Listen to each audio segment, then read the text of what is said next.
The moment my daughter-in-law called me asking, "So, how was the wine I gave you?" I knew something was off. Her voice was shaking like she'd been waiting for my answer all day. When I told her I didn't drink it, that I gave it to her mother instead, she went completely silent. Then she shouted, "You did what?" I laughed nervously at first, thinking she was overreacting. But deep down, something inside me knew this wasn't normal. I didn't realize yet that what I'd done by accident had just ruined her plan. And maybe saved my life. My name's Gloria Bennett. I'm 67 years old, and what happened next still feels unreal. Stay with me till the end, and if you've ever trusted the wrong person, you'll want to hear this. Don't forget to like, share, and subscribe. I've been living alone in my little house by Lake Westbrook for 3 years now, ever since my husband passed. It's quiet here, too quiet sometimes, but I've learned to make peace with it. My days are slow, predictable, and safe. That's what I thought, at least, until my 67th birthday. That morning, I cleaned the kitchen twice, watered the plants, and set the table even though we weren't having a party. My son, Eric, had promised to come over for dinner with his wife, Vanessa. I still tried to make it special. Old habits die hard. I baked a pie, roasted chicken, and pulled out the good plates that hadn't been used since my husband's last birthday. When they arrived, I saw Vanessa first. She stepped out of the car wearing a perfect smile, the kind that looked rehearsed, like something you'd practice in front of a mirror. In her hands, she carried a bottle wrapped in deep red paper with a golden bow tied around the neck. "Happy birthday, Mom," she said, her voice light and cheerful. "I found this Cabernet I think you'll love. It's really special." Eric followed behind her carrying a small bouquet of flowers and a bottle of sparkling cider. "Hey, Ma," he said, kissing my cheek. "Wow, something smells amazing." I smiled, but my eyes were drawn to that wine bottle in Vanessa's hands. It looked expensive. Too expensive for a casual family dinner. "Oh, sweetheart, you didn't need to bring anything," I said. "Of course I did," Vanessa replied quickly. "You deserve something nice, and this one's, well, it's perfect for you." The way she said perfect made me pause. Her tone was too deliberate, too careful, but I brushed it off. Vanessa was always trying to impress, always doing just a little too much to make herself look like the ideal wife and daughter-in-law. We had dinner together, roast chicken, mashed potatoes, and that pie that didn't quite set right.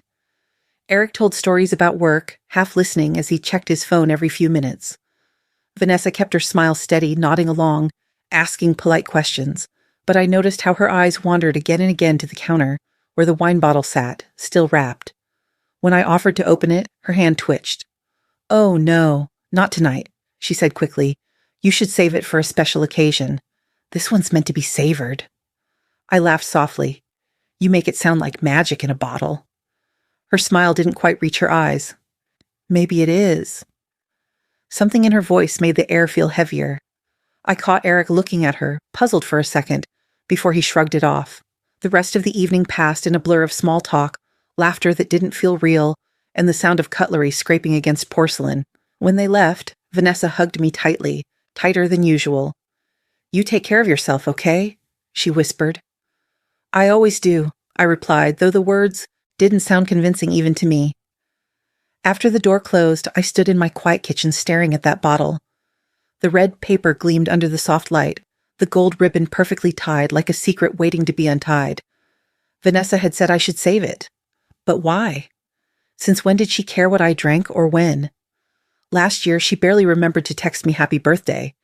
This year, she brought me something that probably cost more than Eric's car payment. I reached out, running my fingers along the label through the wrapping. It felt cold, heavier than I expected. I thought of Vanessa's smile, how her eyes had followed every move I made toward that bottle. Something about it unsettled me.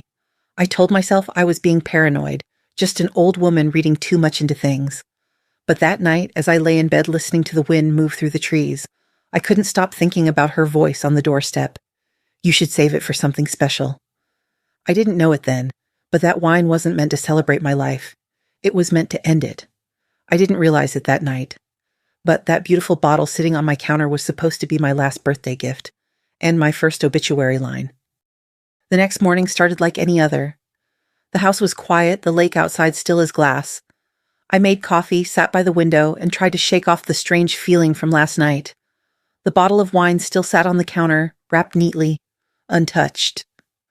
I thought about opening it, just to see what all the fuss was about. But something stopped me. Maybe it was the way Vanessa's voice had sounded, too careful, too insistent. Or maybe it was just my instincts, the same ones that had kept me standing after losing my husband. As I stared at that bottle, I remembered Marjorie Reed, Vanessa's mother. Marjorie and I weren't exactly close friends, but we had grown comfortable around each other over the years. We'd shared coffee, talked about family, and traded polite smiles at holidays. I knew she'd been going through a hard time since her divorce. A gift like this might cheer her up, I thought. So I picked up the phone and called her. "Marjorie, it's Gloria. I've got something for you," I said. Her voice brightened right away. "Oh, Gloria, you just made my day. What is it?" "Vanessa brought me a gorgeous bottle of wine for my birthday, but you know me, I'm not much of a drinker. I thought you might enjoy it instead." "Oh, Gloria, that's so thoughtful of you," she said, laughing softly. "I'll come by this afternoon. I could use a little company." When she arrived a few hours later, she looked tired but grateful, the way people look when kindness catches them off guard. I handed her the bottle, still wrapped in red paper, and she smiled like a child opening a long-awaited gift. "This is beautiful," she said, turning it over in her hands. "Vanessa has such good taste." I smiled.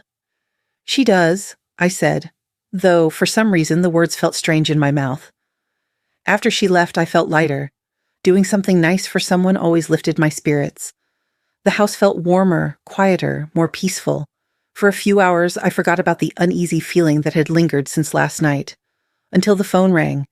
It was around 6 in the evening. Vanessa's name flashed on the screen. I hesitated before answering. "Hello, sweetheart," I said. "Hi, Mom." Her tone was soft, but there was a strange tightness behind it. "Just checking in. How are you feeling today?" "I'm fine, thank you," I replied, smiling into the receiver even though she couldn't see me. "Yesterday was lovely." "That's good," she said. There was a pause. "So, how was the wine?" "The wine?" I blinked. "Oh, I haven't opened it." Another pause. This one longer. The kind of silence that doesn't just sit in the air. It spreads. "You haven't opened it?" she asked, voice thinner now. "No, honey. Actually, I gave it to your mother. You know how I am with alcohol, and she's been feeling down lately, poor thing." The silence on the line stretched again, longer this time. I thought the call had dropped. "Vanessa, are you there?" When she finally spoke, her voice was completely different. "You gave it to my mother?" "Yes," I said, frowning. "Is that a problem?" "You did what?" she shouted. The sound was so sharp I had to hold the phone away from my ear. I froze. In 5 years, I had never once heard Vanessa raise her voice. Not at me, not at Eric, not at anyone. "Vanessa, what's wrong?" I asked quietly. "It's just wine." The other end went silent again, except for her breathing, quick, shallow, uneven. "It's not just—" she started, then stopped. I heard a sound, maybe a gasp, maybe a sob. Then the line went dead. I stared at the phone for a long time, waiting for it to ring again. It didn't. I tried calling her back, but it went straight to voicemail. I called Eric, same thing. My stomach started to twist in knots. Something was very, very wrong with that wine. I looked at the empty spot on the counter where the bottle had been just that morning. My heart began to pound, slow and heavy. Maybe I was overreacting, I told myself. Maybe Vanessa was upset for some other reason. But deep down, I knew. Instinct is something you earn after a lifetime of trusting the wrong people. And mine was screaming at me now. That silence on the phone, it was colder than any winter night in Westbrook, and it told me one thing for sure. Whatever was in that bottle wasn't meant to be a gift. The phone sat on the coffee table, screen still glowing faintly. I stared at it like it might start explaining itself. The last thing I'd heard was Vanessa's voice, high, panicked, and wrong, before the line went dead. I tried calling her back once, twice, 3 times. Each call went straight to voicemail. Then I tried Eric. His phone was off. That's when my heart started pounding, slow and deep, like it was warning me about something I couldn't see yet. The house was too quiet. Even the ticking clock sounded nervous. Outside, the light had started to fade. Snowflakes drifted lazily past the window, the first ones of the season. Westbrook winters always came early. Usually, I found comfort in that stillness, the white, the hush, the sense that everything dangerous in the world was somewhere else. But not tonight. Tonight, that silence pressed down on the house like a weight. I stood up and started pacing. I didn't want to believe there was something wrong, but every thought that passed through my mind said otherwise. I thought about the way Vanessa had looked at that wine bottle. Not lovingly, not proudly, but watchfully, like she was waiting for something to happen. Then I thought about all the little things over the past few months. The times she'd insisted on helping me manage my insurance paperwork because those forms are confusing, Mom. The day she asked for a spare house key, just in case. The time she'd called Eric from my living room phone to check a voicemail, then hung up quickly when I came back from the kitchen. Back then, I'd brushed it off as paranoia. Maybe she was trying to help. Maybe I was just lonely, reading too much into things. But now those little things felt like pieces of something bigger, something sharp, ugly, and deliberate, and every single piece pointed back to that wine bottle. I grabbed my coat from the rack. My hands were shaking as I slipped it on. My instincts were screaming at me now, not whispering, not hinting, screaming. Marjorie. She said she was going to open the wine tonight. I looked at the clock. 6:47 p.m. If she'd opened it at dinner, she might have already had a glass. Maybe two. Please, God, I muttered, fumbling for my car keys. The wind hit me like a slap when I stepped outside. Snow had started to fall harder, the air thick and cold enough to sting. My breath came out in visible puffs as I hurried to the car. Inside, the radio came on automatically. Some soft old tune about second chances. I turned it down. My hands gripped the steering wheel tighter than I'd realized. The last time I'd felt this kind of panic was 3 years ago, the night my husband had his heart attack. That same helpless rush, the disbelief, the way your brain tries to convince you that you're overreacting even while your body already knows the truth. I drove faster than I should have. The snow was getting heavier, turning the world outside into shades of gray. The streets of Westbrook were nearly empty, just a few lights glowing behind curtains, a dog barking in the distance. Every mile between my house and Marjorie's felt longer than the last. I kept hearing Vanessa's voice in my head. You gave it to my mother? That tone, that panic, that fear. What could possibly make her react that way to a bottle of wine? The only answer that made sense was the one I didn't want to believe. When I reached Marjorie's apartment complex, my stomach twisted. Her building was dimly lit, one of those older ones with metal staircases and flickering hallway lights. I parked and sat there for a second, the car engine humming quietly. My fingers hovered over my phone. Should I call 911? Tell them what? That my daughter-in-law might have poisoned a bottle of wine and that her mother could be drinking it right now? They'd think I was crazy. I shut off the engine, grabbed my purse, and stepped into the cold. My shoes crunched against the fresh layer of snow as I hurried up the stairs. When I knocked, there was no sound at first, then footsteps, slow, uneven ones. The door opened. Gloria, Marjorie said brightly. Her cheeks were flushed, her eyes glassy. What a surprise! Come in, come in. I forced a smile and stepped inside. The air smelled like perfume and something else. Something bitter, chemical, just beneath the surface. On the coffee table sat the wine bottle, its red wrapping torn, about a third of it gone. My eyes locked onto it immediately. Marjorie, I said carefully, how are you feeling? She laughed lightly, though her voice was slower than usual. Wonderful, relaxed. Better than I have in weeks. That wine's amazing. My stomach dropped. What do you mean? I asked. She shrugged, swaying slightly as she walked toward the couch. It's strange. Tasted a little bitter at first, but now everything feels soft, floaty, like nothing matters. I reached out to steady her. Her skin felt clammy. Marjorie, how many glasses have you had? 2, she said dreamily, holding up her fingers. Just 2, but it feels like I drank the whole bottle. That was all I needed to hear. Marjorie, we're going to the hospital, I said firmly, grabbing her coat from the chair. She frowned, confused. Hospital? Why? I feel fine. Better than fine. I know, I said gently, helping her stand. That's why we're going. Her laugh faded as she looked at me, eyes unfocused. Gloria, what's wrong? I met her gaze. Just trust me. As I guided her out into the cold, snow swirling around us, my heart thudded so loudly it drowned out every sound. I didn't want to believe what I already knew, that my daughter-in-law had meant that bottle for me. But when I looked back at the half-empty glass on the table, the truth felt clearer than the snow outside. I'd always believed that. Trust was a kind of safety. But that night, As I drove through the falling snow with my friend's life in my hands, I realized something terrifying. I'd mistaken comfort for safety and trust for protection. I was wrong about both. When Marjorie opened the door, the smell of perfume and red wine hit me at the same time. She was smiling, too brightly, cheeks flushed, eyes glassy and unfocused. "Gloria, what a surprise," she said, her words just a little too loud, a little too slow. "You were right, that wine is amazing. I feel lighter already." Her laugh bubbled out, soft and strange. I stepped inside, my eyes immediately finding the bottle on her coffee table. The wrapping was torn away, the cork discarded beside a half-empty glass. The deep red liquid shimmered under the lamplight. "Marjorie," I said quietly, "how much have you had?" She waved her hand dismissively, almost losing balance. "Not much. 2 glasses maybe, but it feels like I drank the whole thing." My stomach tightened. Something about her voice, dreamy, detached, sent a chill straight down my spine. "Sit down for a minute," I said gently, guiding her toward the couch. She sank down, giggling softly. "What's gotten into you?" "I don't know," she said, eyes half closed. "It's strange. I was so upset earlier about Richard, the divorce, all of it. But now, it doesn't seem to matter.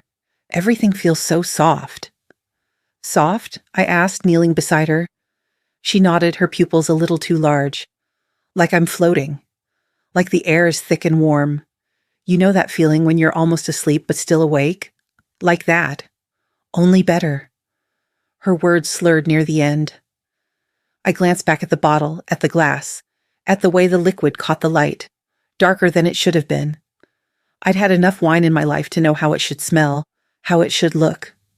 This wasn't right. "Marjorie, I think we should get you checked out," I said, trying to keep my voice calm. She laughed, that same dreamy sound. "Oh, don't be silly, Gloria. I'm fine. I feel wonderful." She tried to stand but stumbled, catching herself on the arm of the couch.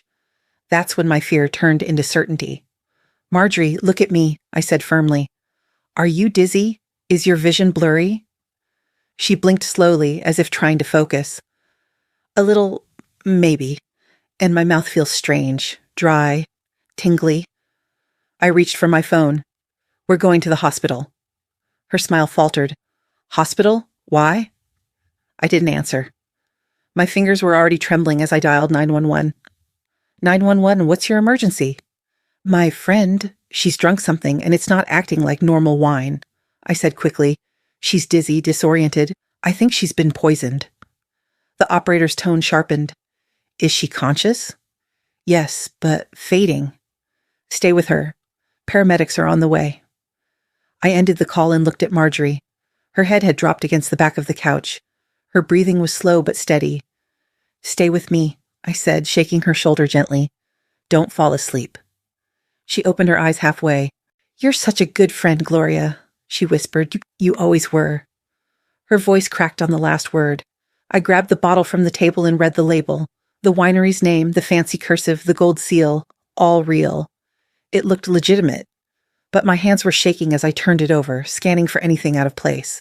The glass was clean, the cork ordinary. Nothing to suggest it had been tampered with. Nothing, except my gut. And my gut was screaming that something inside this bottle was wrong. I put it in a plastic grocery bag and knotted it tightly. If there was something in that wine, I wasn't letting it out of my sight. A minute later, I heard sirens in the distance. Relief washed over me, but it didn't last long. The sound of them, getting closer, louder, made everything real. This wasn't just a bad feeling anymore. This was happening. 2 paramedics burst through the door. One checked Marjorie's pulse, the other her breathing. "She's stable but sedated," the man said. "We'll take her in for evaluation." I nodded, unable to speak. As they lifted her onto the stretcher, her hand brushed mine. Her skin felt cold. "Don't worry," I whispered. "You're going to be okay." But as they carried her out into the night, I wasn't sure I believed it. I followed them out to the ambulance, clutching that bag like my life depended on it. The snow was falling harder now, swirling around the flashing red lights. Before I climbed in beside her, I looked at the bottle one more time through the plastic. The red label gleamed like blood in the cold light. That was when the truth hit me. Not as a thought, but as a physical weight pressing on my chest. That wine wasn't meant for Marjorie. It was meant for me. I'd seen many faces of kindness in my life, but that night, I saw the cruelest one, the kind that smiles while holding your death in its hands. The hospital smelled like bleach and rain. The sound of wheels on linoleum echoed down the corridor as they rushed Marjorie into an exam room. I followed close behind, clutching my purse with both hands, my heart pounding so hard it felt like it was trying to climb out of my chest. A nurse gently stopped me at the door. "Please wait out here, ma'am. We'll let you know as soon as we can." So I sat. I sat in that freezing hallway under a flickering fluorescent light, staring at the scuffed floor tiles. Every few seconds, I looked up at the door, waiting for it to open, waiting for someone to tell me that Marjorie was fine, that this was all just a misunderstanding. But deep down, I knew the truth. I'd known it since Vanessa's voice cracked over the phone. After what felt like hours, a woman in a white coat appeared. She was about my son's age, calm, steady, with tired eyes that had seen too many midnights like this. Her badge read Dr. Karen Lowe. "Mrs. Bennett?" she asked. I stood so quickly my chair scraped the floor. "How is she?" Dr. Lowe nodded toward the room. "She's stable, conscious but drowsy. You brought her in just in time." My knees nearly gave out. "Thank God," I whispered. The doctor hesitated before continuing. "We ran a tox screen. I'm afraid we found something unusual in her system." "What kind of something?" "Rohypnol," she said quietly, "commonly known as the date rape drug." For a second I didn't process the words. They just hung there between us, heavy and foreign. Then it hit me. My voice cracked. "You mean someone put that in her wine?" Dr. Lowe nodded gravely. "That's what the lab suggests. It would explain her symptoms, the confusion, the dizziness, the memory loss. If she'd consumed even half the bottle, the results could have been fatal." I gripped the back of the chair to steady myself. "Oh my God. That wine." Dr. Lowe looked at me carefully. "Where did it come from?" I hesitated. "It was a birthday gift. My daughter-in-law gave it to me yesterday." Her eyebrows lifted slightly. "And you gave it to your friend instead?" I nodded. "Then I think you saved your own life tonight," she said softly. Those words echoed in my head like a gunshot. I sat down slowly, trying to breathe. Everything around me blurred. The beeping monitors, the muted voices, the steady rhythm of life continuing just beyond the glass. When I could finally speak again, my voice was barely above a whisper. "Can I see her?" The doctor nodded. "A few minutes, but she needs rest. We'll keep her overnight for observation. The Rohypnol will clear her system by morning." "Thank you," I said. My hands were shaking, but I pulled my phone from my purse anyway. There was only one person I needed to call. Eric answered on the second ring. "Hey, Mom, it's late. Everything okay?" "Eric," my voice trembled. "Marjorie's in the hospital." "What? Why? What happened?" "She was poisoned," I said flatly. "The wine, the one Vanessa gave me, it had Rohypnol in it. The doctor just confirmed." There was silence on the line. I could hear him breathing, trying to make sense of it. "Poisoned?" he repeated. "Mom, that's impossible." "I wish it were," I said, "but she's lucky to be alive." In the background, I could hear Vanessa's voice faintly. "Who is it?" "It's my mother," Eric said. "Tell her I'll call her tomorrow," Vanessa added. "Eric," I said sharply, "put me on speaker." There was a pause, then a soft click. "Vanessa," I said, my voice steady now, "Marjorie's in the hospital. She drank the wine you gave me." Another silence. Longer this time. Then a single word. "What?"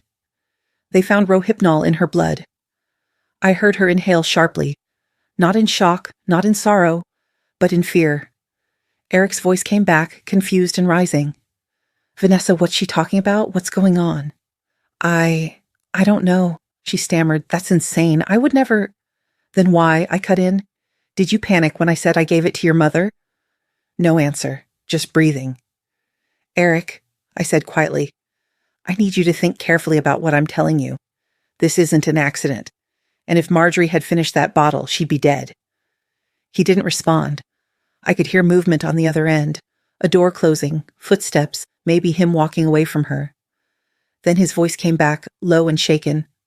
"Mom, I'll call you back." The line went dead. I sat there for a long time, phone still in my hand, staring at nothing. My heart was breaking and hardening at the same time. The woman my son had married, the woman I had welcomed into my home, had just tried to kill me. Not metaphorically, not emotionally, literally. And if I hadn't made that small, thoughtless gesture of kindness, if I hadn't handed that bottle to Marjorie, I'd be the one lying in that hospital bed right now. If I hadn't given that bottle away, tonight they wouldn't be calling me lucky. They'd be calling me what I was meant to be, the victim. When I got home, it was well past midnight. The drive from the hospital was quiet, too quiet, the kind of silence that feels heavier than noise. Snow still fell outside, slow and steady, blanketing Westbrook in white. The town looked peaceful, but peace felt like a lie now. I unlocked my front door, stepped inside, and stood there for a long moment without turning on the light. The house was exactly as I'd left it, or at least it seemed that way. My coat still hung by the door. The half-folded blanket still rested on the couch, everything in its place, everything ordinary. But the air felt wrong. You can tell when someone's been in your home. It's not about what's moved, it's the energy, the air, the faint smell of someone else's perfume where it doesn't belong. I'd felt this once before, years ago when Eric was a boy and we came home to find our garage door open. That same unease crept up my spine now. I walked slowly toward the kitchen. My purse sat on the counter where I'd left it. Only the zipper was open halfway. I always close my purse. Always. A cold shiver went through me. I looked inside. My wallet was there, but something felt off. I counted the bills, $63. I'd had $80 when I left earlier, $17 gone. Not much, but enough to tell me this wasn't my imagination. Then my eyes went to the hallway, to my bedroom. The jewelry box on my dresser was sitting slightly open. I knew I hadn't left it that way. I approached slowly, heart hammering. Inside, the small velvet pouch that held my mother's wedding ring was gone. That ring was the only real piece of my past I had left. It wasn't valuable to anyone else, just a small gold band with a faded engraving inside, "Forever yours." I'd worn it for years after my mother died. Losing it felt like losing her all over again. I stood there staring at the empty space where it had been, my throat tightening. Whoever had been here hadn't come for cash. They'd come for something personal, something they knew mattered. And the only people who had keys to this house were my son and his wife. I felt my knees weaken. My hands were shaking, not from fear anymore, but from something sharper, rage mixed with heartbreak. I picked up the phone and called Eric. It went to voicemail, again. Then I tried Vanessa, straight to voicemail. I set the phone down and just stood there breathing. Every memory I had of Vanessa replayed in my mind. Every small act of control I'd ignored. The time she'd asked about my insurance. The way she'd insisted I sign routine updates. The questions about my medications. The house key. It all clicked now. Every small favor, every helpful gesture, every warm smile had been a setup. One step closer to this. I walked to the living room window and looked out into the snowy street. Only one porch light was on across the road. Frank Turner's place. Frank had lived here longer than anyone. A widower, quiet man, always up late with his radio. I slipped on my coat and crossed the street. My boots crunched softly in the snow. Frank opened the door before I could even knock. "Gloria," he said, surprised. "You okay? It's late." "I just got home," I said quietly. "Did you see anyone outside my house tonight?" He frowned, thinking, "Not many cars on the street after 9. But now that you mention it, I did see a dark SUV parked out front. Around 9, maybe a little after. Thought it was Eric stopping by." My stomach dropped.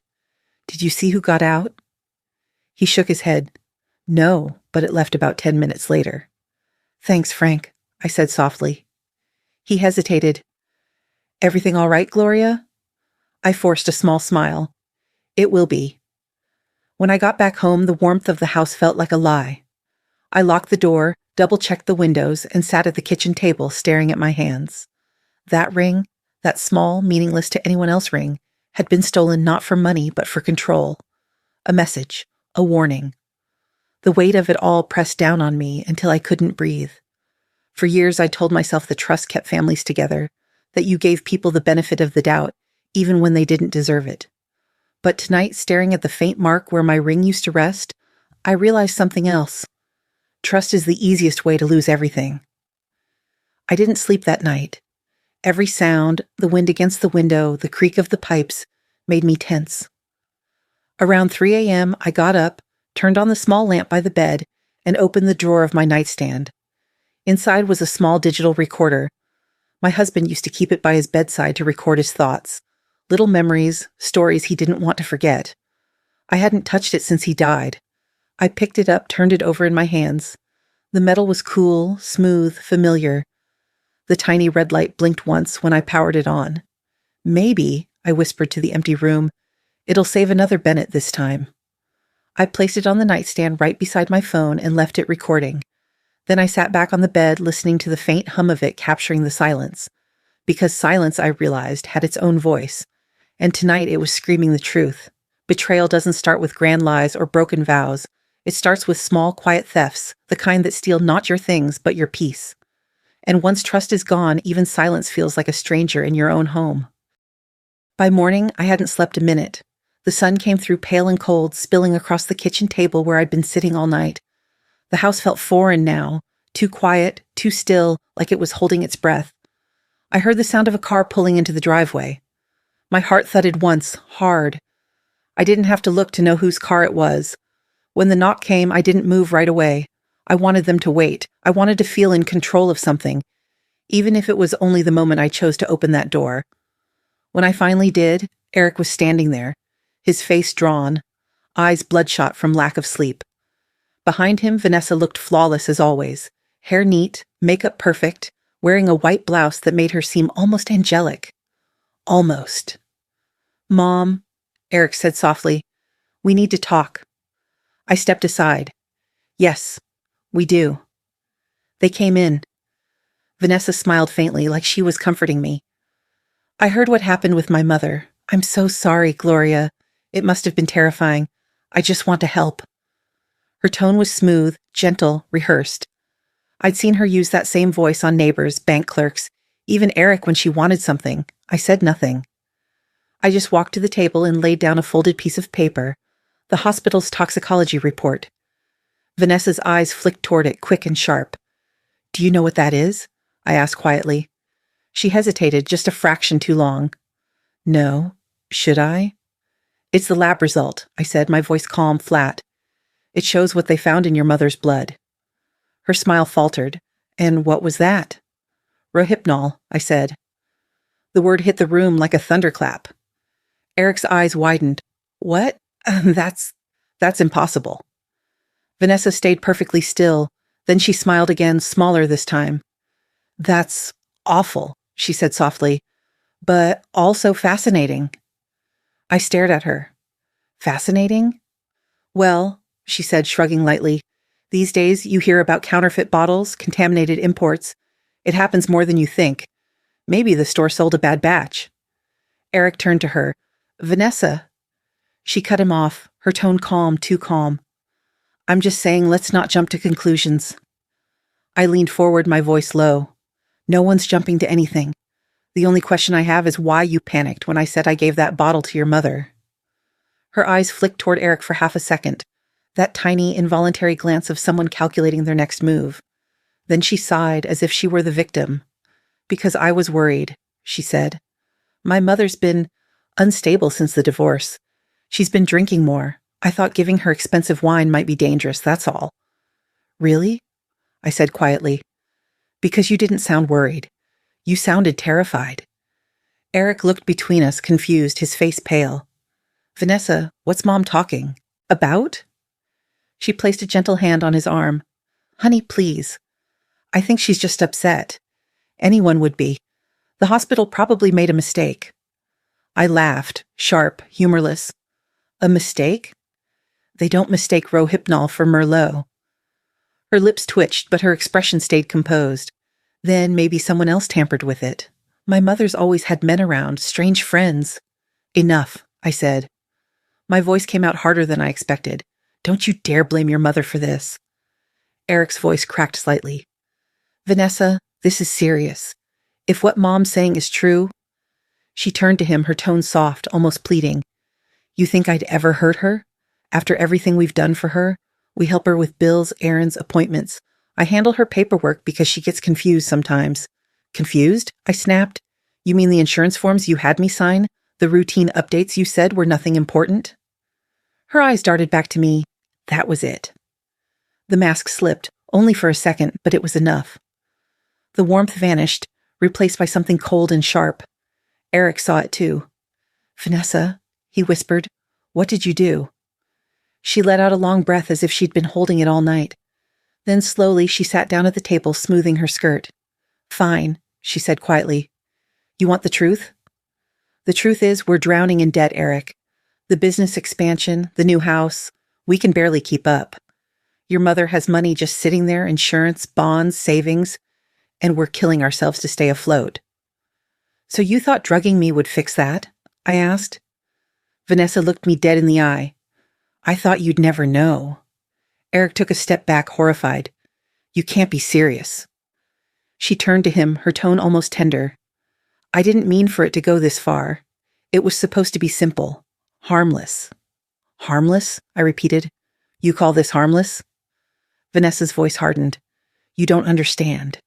You've had your life. You're comfortable, taken care of. We're the ones struggling. You could have helped us." "I did help you," I said quietly. "I trusted you." For the first time, I saw her expression falter, just a flicker of something human. Then it was gone. She straightened her shoulders, her voice icy. "It was never personal, Gloria. It was practical." Eric's voice broke. "She's my mother." "She's our problem," Vanessa said flatly. The room went dead silent. Even the ticking clock seemed to stop. I stood up slowly, meeting her gaze. "No," I said. "You made your choice. You chose debt over decency, money over morality." She looked at me without blinking. "And you chose survival over compassion." I smiled faintly, though my chest burned. "I chose life. That's the difference." I'd once called her family, loved her like my own daughter. But that morning, listening to her justify my death like a budget expense, I realized the truth. She'd never seen me as a person, only as a problem to be solved. For a moment, no one spoke. The air in the kitchen felt too heavy to breathe. Eric looked like a man caught between two worlds, one where he still wanted to believe his wife and another where he already knew he couldn't. Vanessa's eyes flicked toward her purse. Slowly, deliberately, she reached inside and pulled out a thick manila folder. She placed it on the table as if it were something precious and something sacred. "What's that?" Eric asked, his voice tight. Vanessa smiled faintly. "Proof," she said, "since we're all being honest now." I didn't move, just watched as she opened the folder. One by one, she spread the papers across the table, insurance documents, bank statements, something that looked like legal forms. Each one had my name printed neatly at the top. Then I saw it, the signature, my signature. Except it wasn't. It looked like mine, but not quite. Too clean, too perfect.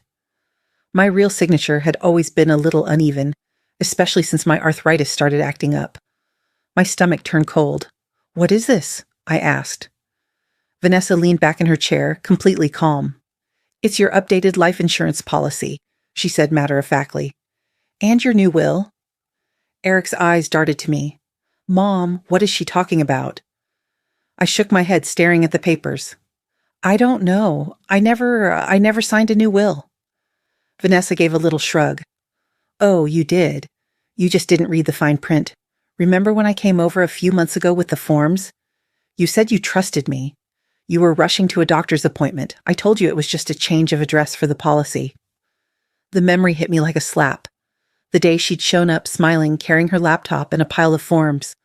"Just sign here, Gloria," she'd said. "It's just an update for the mailing system." I hadn't thought twice. I looked back at the papers now. "You forged my signature," I whispered. Vanessa shook her head lightly, almost amused. "No, I witnessed it. You signed it yourself.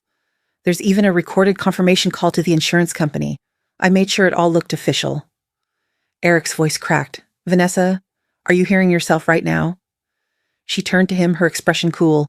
"I'm being practical. Your mother made you the beneficiary of her old policy, $50,000. But with my help, she increased it to $500,000. That's $500,000, Eric. Do you know what that could have done for us?" He stared at her like she'd just confessed to a murder. Maybe she had. I picked up one of the documents, my hands trembling. You You called the insurance company pretending to be me, didn't you? She smiled, proud of herself. We sound similar on the phone. No one questioned it. Premiums were automatically deducted from your checking account. Everything is perfectly legal. I felt sick. You stole from me. I optimized your assets, she corrected softly. It's not theft if the paperwork says otherwise. Eric pushed the folder away like it burned him. Vanessa, this is insane. Is it? She said, her tone shifting harder now. Look at the numbers, Eric. Your mother has this house, her savings, bonds, pension. Meanwhile, we're drowning. The creditors won't stop calling. The bank's ready to take our house. We needed a solution. I looked up at her. And you decided the solution was to kill me? Her lips curved slightly. Kill is such an ugly word. I prefer resolve. Eric's voice broke. Vanessa, stop, please. This isn't you. She turned to him, her tone almost gentle. It's exactly me. You think love pays the bills? You think hard work saves us? We needed money, and your mother was sitting on it, too proud to help. I wasn't proud, I said softly. I was careful. There's a difference. She laughed low and humorless. Careful? You signed everything I put in front of you. You handed me your trust like a blank check. You practically begged me to take advantage of it. Eric's eyes filled with tears. Not the kind you shed for love, but for recognition. The realization that the person you thought you knew never really existed. He looked at her and whispered, You've been planning this all along. Vanessa didn't deny it. She simply folded her hands, calm and unbothered. I plan everything, Eric. That's what smart people do. I felt the room tilt. The woman sitting across from me wasn't just manipulative. She was proud of it. There wasn't an ounce of remorse in her, just justification. You've been in my house, I said quietly. You took my mother's ring, the cash, the savings bond from my drawer. She tilted her head, considering me like a scientist studying an insect. I needed to see how observant you were. Turns out not very. You didn't even notice the missing ring until now, did you?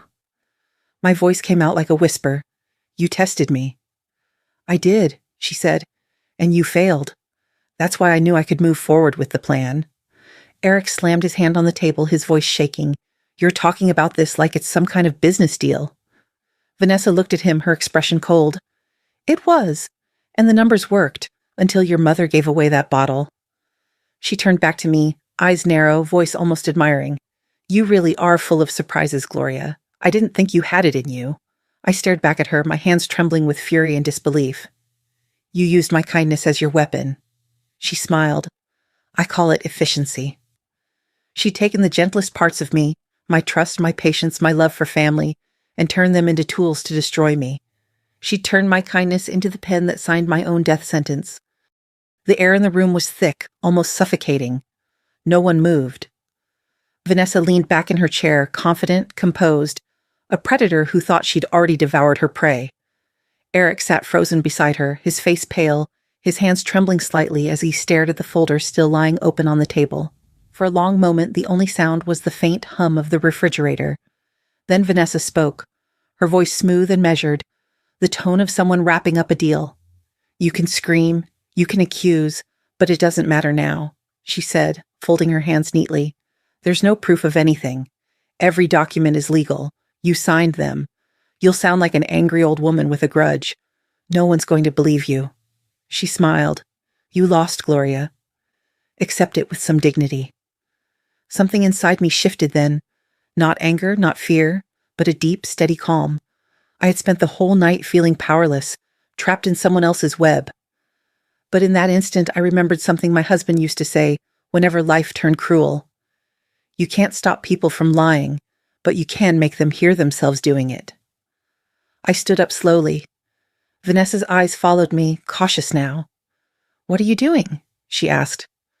I walked to the kitchen drawer, the one near the stove, the one my husband used to call his junk drawer, though he'd kept his most important things there. I opened it carefully, reached inside, and pulled out a small silver device, a digital recorder. Vanessa's face twitched. What is that? I looked at her and smiled. Why don't you listen and find out, sweetheart? I pressed play. Her voice filled the room, clear, cold, unmistakable. I didn't mean for it to go this far. It was supposed to be simple, harmless. We needed a solution. I thought you'd never know. Kill is such an ugly word. I prefer resolve. The words echoed through the kitchen like a ghost walking through the walls. Eric's face drained of color. He stared at Vanessa as if seeing her for the first time in years. She shot to her feet. Turn that off. I didn't move. Turn it off right now, she shouted, panic slicing through her calm facade. You can't use that. I didn't give permission to record me. I met her eyes. In this state, Vanessa, only one person needs to consent to a recording, I said quietly.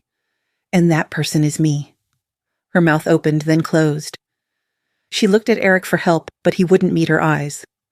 I recorded everything, I continued, holding the device steady in my hand. From the moment you walked in, every word, every threat, every excuse. You didn't just tell me the truth, you confessed. Vanessa's voice cracked. You don't understand? Oh, I understand perfectly. I cut in. You tried to kill me for money. You forged my will. You drugged your own mother. You broke into my home. You stole my ring. And now you want to talk about what's fair? Her composure shattered. I didn't have a choice, she screamed. We're drowning, Gloria. You sit here in this house with everything and we have nothing. I was just trying to fix it. I looked at her, my voice steady, low, almost gentle. You were trying to fix it by killing me. Tears filled her eyes, but they weren't real. They were the kind she used when she wanted control, the kind that had fooled my son for years. Please, she whispered, you can't do this. If the police find out, I'll lose everything. I'll lose Eric. Eric finally spoke, his voice hollow. You already did. Vanessa turned to him, desperate. No, you don't mean that. You don't know what it's like. The pressure, the debt, the fear. I did this for us. He took a step back. You did this to us.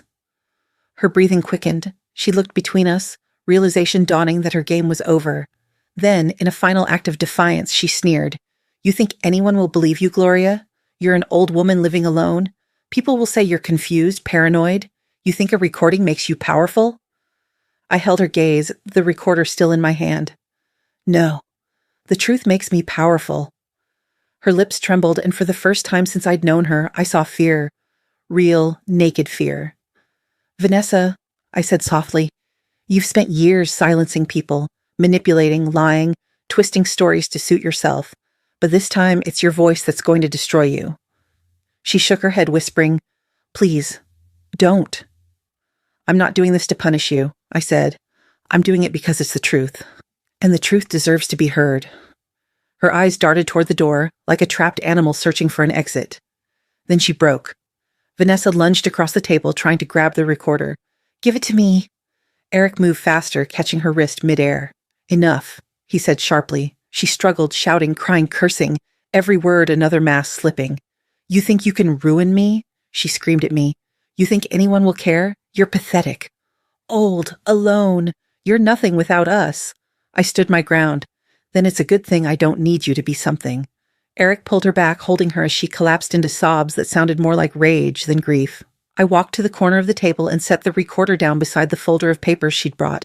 The two objects, her lies and her own voice, side by side. Evidence and confession. Then I turned to her one last time. I don't need revenge, Vanessa, I said quietly. I just need the truth. And now I have it. She looked up at me, eyes red, mascara streaked, face twisted with fury. You won't get away with this. I smiled faintly. I already have. My hand was steady when I picked up the phone. I didn't even have to think. My body just knew what to do. I dialed 911. When the dispatcher answered, my voice came out calm. Almost too calm. This is Gloria Bennett, I said. I need to report an attempted murder and theft. The suspect is in my house right now. Vanessa's head snapped up. What are you doing? She hissed, her voice trembling with panic. Before I could answer, she lunged at me, reaching for the phone. But Eric was faster this time. He caught her by the arms and held her back, his face pale but determined. Let go of me, she screamed. You can't do this to me. Eric, stop her. He shook his head. No, Vanessa, it's over. The dispatcher's voice was firm in my ear. Ma'am, are you in immediate danger? I looked at Vanessa thrashing against my son's grip, her face contorted with rage, the woman I once called family now unrecognizable. Yes, I said quietly, but not for long. The operator told me officers were on their way and asked me to stay on the line. I set the phone on speaker and placed it on the table, my eyes never leaving Vanessa. Within minutes, red and blue lights flashed through the curtains, washing the room in color. The sound of sirens grew louder, closer, until it filled the air like a song I'd waited my whole life to hear. 2 officers stepped inside. One of them, Detective Paula Green, a woman with sharp eyes and a calm presence that somehow made the chaos fade. She took one look at the scene, Vanessa crying, Eric frozen, me standing still, and seemed to understand everything without a word. "Mrs. Bennett?" she asked gently. I nodded. "That's me. Is this the person you're reporting?" I turned toward Vanessa. "Yes. My daughter-in-law, Vanessa Bennett. She tried to poison me last night and has been stealing from me for months." Vanessa's face twisted. "She's lying. She's old and confused." Detective Green's voice cut through. "Ma'am, save it for your attorney." She motioned for the officers. "Cuff her." As they read Vanessa her rights, she looked at me with pure hatred. "You think you've won?" She spat. I met her gaze steadily. "No," I said softly. "I survived." The detective turned to me, her expression respectful. "You did the right thing, Mrs. Bennett. Most people wouldn't have had the courage." I managed a small, tired smile. "Courage has got nothing to do with it," I said. "I just got tired of being quiet." Paula nodded, her tone warm but firm. "You saved your own life tonight." I looked at Vanessa being led out in handcuffs, the snow outside reflecting the police lights like stars falling to earth. Then I looked back at the detective. "Not just mine," I said quietly. She frowned slightly, as if to ask what I meant. I met her eyes. "She would have done it again. To someone else. Maybe even to my son." The detective nodded slowly, understanding. "Then you saved his too." The officers guided Vanessa out into the night. Her shouting grew faint as the door closed behind them, and then it was quiet again. But not the same kind of quiet. This one felt clean, honest, earned. Outside, the sirens faded into the distance. To me, they didn't sound harsh or frightening. They sounded like music. As the sirens faded into the night, I realized I wasn't hearing chaos. I was hearing justice, steady and sure, like a lullaby for the living. The courthouse in Westbrook had never seen so many people in one room. Reporters, neighbors, even strangers packed the gallery, whispering about the poisoned wine case. The air buzzed with tension and curiosity, the kind that always comes before the truth finally steps into the light. I sat in the front row beside Eric and Marjorie, my palms cold despite the heat in the courtroom. It had been months since that night, but the memory of it still sat heavy on my chest. At the front, Prosecutor Nora Whitfield stood tall, her calm confidence filling the space. She had a reputation in Westbrook, sharp, relentless, the kind of woman who never raised her voice because she didn't need to. When the judge entered and everyone rose, my heart began to race. And when the trial officially began, Nora wasted no time. "Your Honor," she said, stepping toward the jury, "what you are about to hear is not just a story of greed. It's a story of betrayal, manipulation, and survival. The evidence will show that the defendant, Vanessa Bennett, deliberately planned to poison her mother-in-law, forge legal documents, and steal her estate for financial gain." Vanessa sat at the defense table, perfectly composed, her hair neatly pulled back, wearing a pale blue suit that made her look more like a grieving widow than a criminal. She had mastered the art of appearances, but her eyes told another story. Nora began by playing the recording. The moment my own voice echoed through the speakers, my throat tightened. Then came her voice, Vanessa's. Smooth, calculated, unmistakable. "We needed a solution. You had your life. We're the ones struggling. Kill is such an ugly word. I prefer resolve." Each sentence struck like a hammer. The courtroom was silent, so silent that even the sound of the tape hiss seemed deafening. When the recording ended, Nora turned to the jury. "Those aren't my words," she said evenly. "They're hers." Vanessa's attorney, a man who looked exhausted before the trial even began, stood and tried to regain control. "Ladies and gentlemen," he said, "my client's words were taken out of context. Mrs. Bennett," he nodded toward me, "is a 70-year-old widow with a history of grief and mild depression. Her memory is unreliable, and her emotions have clearly influenced her perception of events. In other words, I was old and confused. Nora didn't flinch. Is that your defense? She asked. That the victim imagined the poison, the theft, the forged documents, and your client's own confession, all at once? The lawyer hesitated. We're suggesting Mrs. Bennett might have exaggerated? Then let's look at the facts, Nora said sharply. The toxicology report from the hospital confirms rohypnol in Marjorie Reed's bloodstream, a drug not found in wine but purchased illegally by the defendant 6 weeks prior. And here, she lifted a document, is proof that Vanessa Bennett embezzled funds from her employer during that same time period. A wave of murmurs rippled through the courtroom. Vanessa shifted in her seat. Her perfect posture wavered for the first time. And if the court will allow, Nora continued, we also have testimony from Marjorie Reed, the defendant's own mother, confirming that her daughter forged her will last year, replacing her brother's name with her own. The judge nodded. Proceed. Marjorie stood from the witness bench, trembling but resolute. Her voice cracked, but her words were clear. I wanted to believe my daughter wouldn't lie to me, but she did. She changed everything behind my back. I could have lost everything. When she sat down, she covered her face with her hands, sobbing quietly. Eric sat beside me, his head lowered, tears slipping silently down his cheeks. Vanessa's mask, the one she'd built so carefully over years of control, manipulation, and charm, was cracking piece by piece.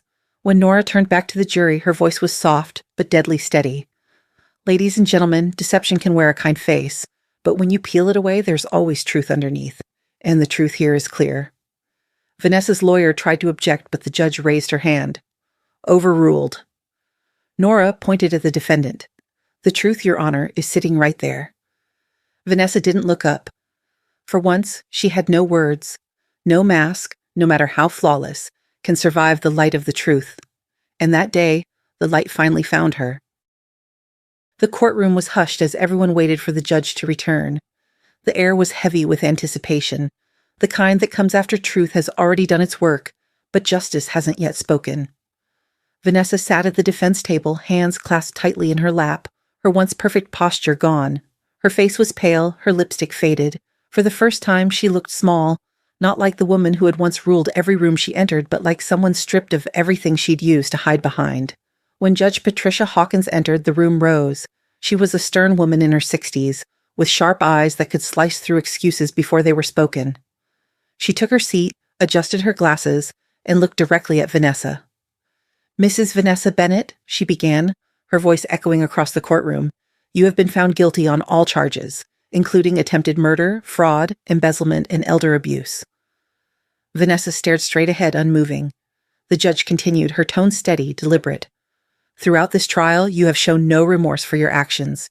You manipulated, deceived, and endangered the very people who trusted you most. The court cannot, and will not, overlook that.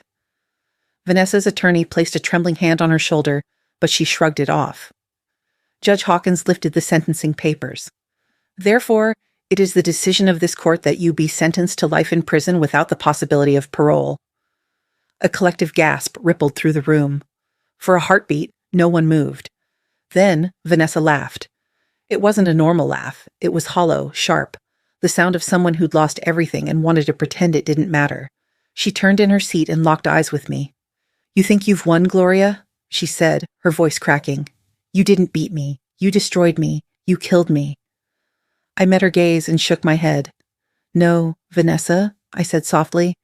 You did that yourself. The courtroom fell silent again. Even the air seemed to stop moving. The bailiff stepped forward, pulling her to her feet and securing the handcuffs. Vanessa struggled for a moment, then went still. She looked around the courtroom one last time. At Eric, who couldn't even raise his eyes to meet hers. At her mother, crying quietly in the back row. At me, the woman she'd once called Mom. Her expression hardened, defiant until the end. As she was led away, she whispered something I couldn't hear. Maybe a curse, maybe a plea. And then she was gone. The judge gavelled once. Court is adjourned. People began to move, the sound of shuffling feet and murmured voices filling the space again. But I stayed seated. For a long time, I just breathed. Eric placed his hand on mine, his grip trembling. It's over, Mom, he said quietly. I nodded. Yes, I whispered, it is. But inside I knew over wasn't quite the right word. Some things don't end. They just settle. I looked around the courtroom at the faces of strangers who had witnessed the worst parts of my life turned into evidence, and for the first time in months I didn't feel shame. I felt peace. Justice doesn't always roar. Sometimes it just breathes. Quiet, steady, absolute. Some sentences don't need to be spoken aloud. They echo instead in the silence of every conscience that finally knows the truth. 3 months after the trial, the world had finally gone quiet again. The phone didn't ring with reporters anymore. The letters from lawyers stopped coming. The nights, once filled with tension and shadows, became soft again, filled only with the sound of the lake outside and the gentle hum of the refrigerator. But I wasn't the same woman I had been before. Silence no longer meant loneliness. It meant peace. That was when I found Silver Strong. It was a small community group that met every Wednesday afternoon at the Westbrook Community Center, a place for seniors to learn about financial protection, self-defense, and emotional resilience. The first time I walked in, I didn't plan to speak. I just wanted to listen, to feel less alone.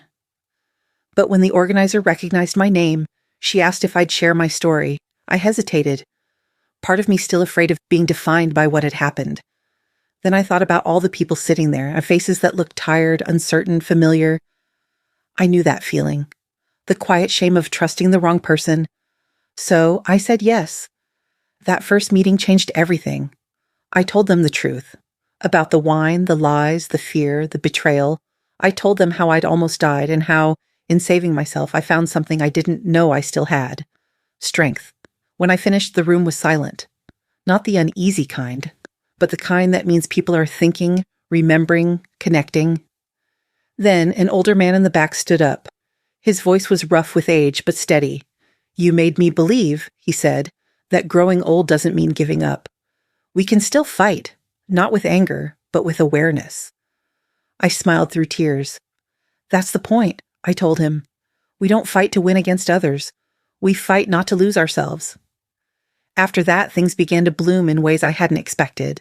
The Silver Strong program invited me to speak regularly. The local paper wrote an article titled, "The Woman Who Recorded the Truth." And before long, other seniors started calling, writing, sharing their stories of quiet abuse and survival. Some had been scammed, others had been manipulated by their own families. Every story hurt to hear, but it also reminded me why I needed to keep talking. Eric came to dinner every Sunday now. Sometimes he brought flowers, sometimes just groceries, but always a genuine smile, the kind I hadn't seen in years.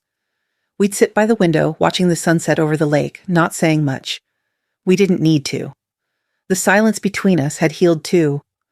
One evening, he said softly, "Mom, I don't know how you can forgive her." I looked at him, then out toward the fading light. "Forgiveness isn't forgetting," I said. "It's just refusing to let hate rent space in your heart." He nodded, eyes shining. "Dad would be proud of you." I smiled. "I think he already knows."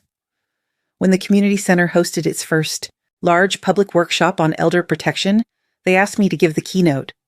I stood at the podium, hands trembling slightly, but my voice came out strong. 3 months ago, I began, I thought my story ended in a hospital. I thought survival was enough. But surviving isn't the end. It's the beginning. Because once you know the darkness, you understand how precious the light is. People in the audience nodded, some wiping tears. Dozens stood to share their own stories afterward, stories of resilience, of second chances, of quiet bravery. An older woman named Dorothy hugged me as she left. "You gave us back our voices," she whispered. That night, driving home under the soft glow of the streetlights, I felt something new, something I hadn't felt in a long time. Purpose. Life hadn't ended with betrayal. It had restarted with truth. People call old age a sunset, but I've learned it's more like a second dawn. The light may rise slower, gentler, but it's every bit as strong. A full year had passed since the trial. The seasons in Westbrook had come and gone, but tonight the world felt still again, the kind of stillness that doesn't come from silence, but from peace. The sun was setting over Lake Westbrook, washing the water in gold and rose. I sat on my porch, the same spot where I'd spent so many nights over the years. Nights filled with laughter when my husband was still alive, nights of quiet grief after he was gone, and nights of fear during the storm that had nearly taken my life. But tonight there was only calm. A soft breeze moved through the trees, carrying the scent of summer and the faint song of crickets.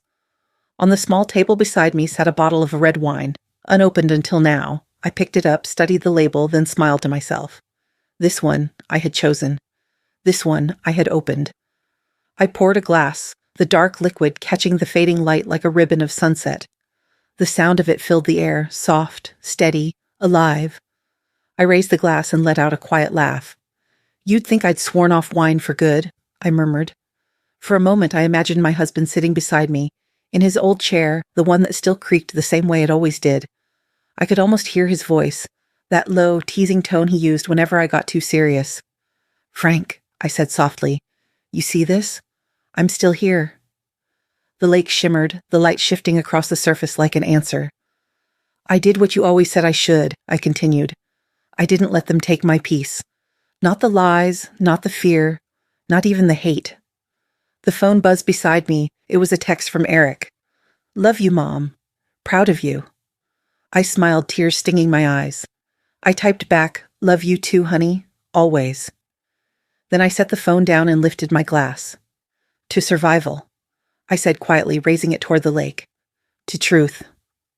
And after a long pause, "To peace, hard-earned but worth every scar." I took a sip. The wine was warm, smooth, and safe, not because it came from a trusted vineyard, but because it came from me, from choice, from freedom. The wind shifted, carrying with it the faintest sound, not sirens, not whispers, just the soft hum of life going on. Somewhere kids were laughing. A dog barked, a car door slammed shut. All the small sounds of a world still turning. I closed my eyes and let it all wash over me. People talk about survival like it's a finish line, like you cross it and everything is okay again, but I've learned survival isn't an ending.